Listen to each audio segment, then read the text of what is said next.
Hello everyone. आप सबका आपके अपने YouTube channel doctor Narendra HKB में स्वागत। My self doctor Narendra. आप सबको मेरा नमस्कार। दोस्तों, इस वीडियो में मैं आपको फोरआर्म बोन के ऊपर कुछ नॉलेज देने की कोशिश करूंगा और ये बताने की कोशिश करूंगा कि अगर भविष्य में हमारी फोरआर्म बोन में चोट लगती है तो फ्रैक्चर होता है, तो किस फ्रैक्चर में डॉक्टर को ऑपरेशन करने की जरूरत पड़ती है, ये सब इस वीडियो में आपको बताऊंगा।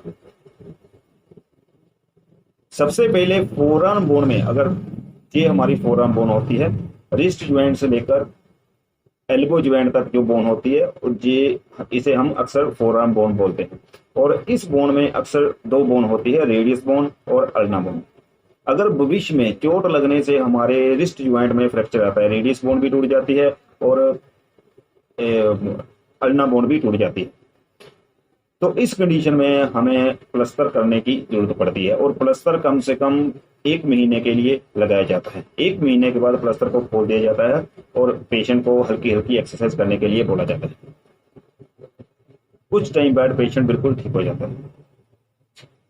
अगर चोट लगने से रिस्ट ज्वाइंट को छोड़कर थोड़ा सा मिडल्स में से फ्रैक्चर आता है और बोन भी काफी, दोनों बोन फ्रैक्चर हो जाती है, रेडियस बोन भी फ्रैक्चर हो जाती है और अल्ना बोन भी फ्रैक्चर होती है, और फ्रैक्चर भी काफी बड़ा हो जाता है, तो इस कंडीशन में डॉक्टर को ऑपरेशन करने की जरूरत पड़ती है। ऑपरेशन भी कोई ज्यादा बड़ा ऑपरेशन नहीं होता, कोई ज्यादा मेजर सर्जरी नहीं होती, एक छोटा सा ऑपरेशन होता है और तकरीबन 5 या 6 टांकों का ऑपरेशन किया जाता है। इसलिए इस ऑपरेशन को हम कोई मेजर सर्जरी नहीं बोलते।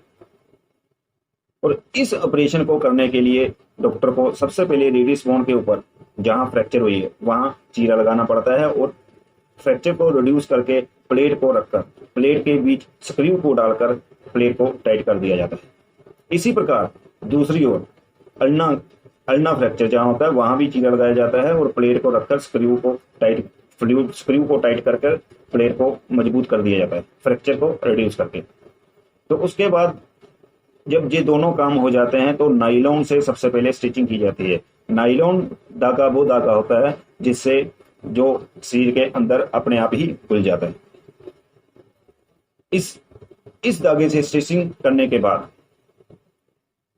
स्टरलाइज थ्रेड से स्टिचिंग की जाती है ऊपरली स्किन पर। तो ये स्टिच कम से कम 10 दिन के लिए रहते हैं, और 10 दिन के बीच कम से कम पेशेंट को 3 या फिर 4 बार ड्रेसिंग की जरूरत पड़ती है।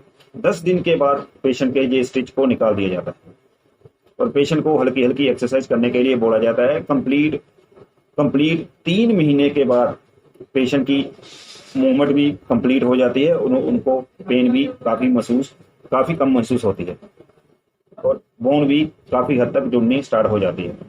और ये प्लेट कम से कम 1 साल या फिर 1.5 साल के बाद दोबारा हम रिमूव करवा सकते हैं। रिमूव कराने के लिए भी हमें फिर दोबारा उसी प्रकार ऑपरेशन करना पड़ेगा। तो इस कंडीशन में हमें ऑपरेशन करने की जरूरत पड़ती है। अगर चोट लगने से अकेला रेडियस बोन में ही फ्रैक्चर आता है या फिर अल्ना बोन में ही फ्रैक्चर आता है तो भी प्लास्टर नहीं लगाया जाता, प्लेटिंग ही की जाती है। हल्का सा ऑपरेशन करके प्लेटिंग ही की जाती है।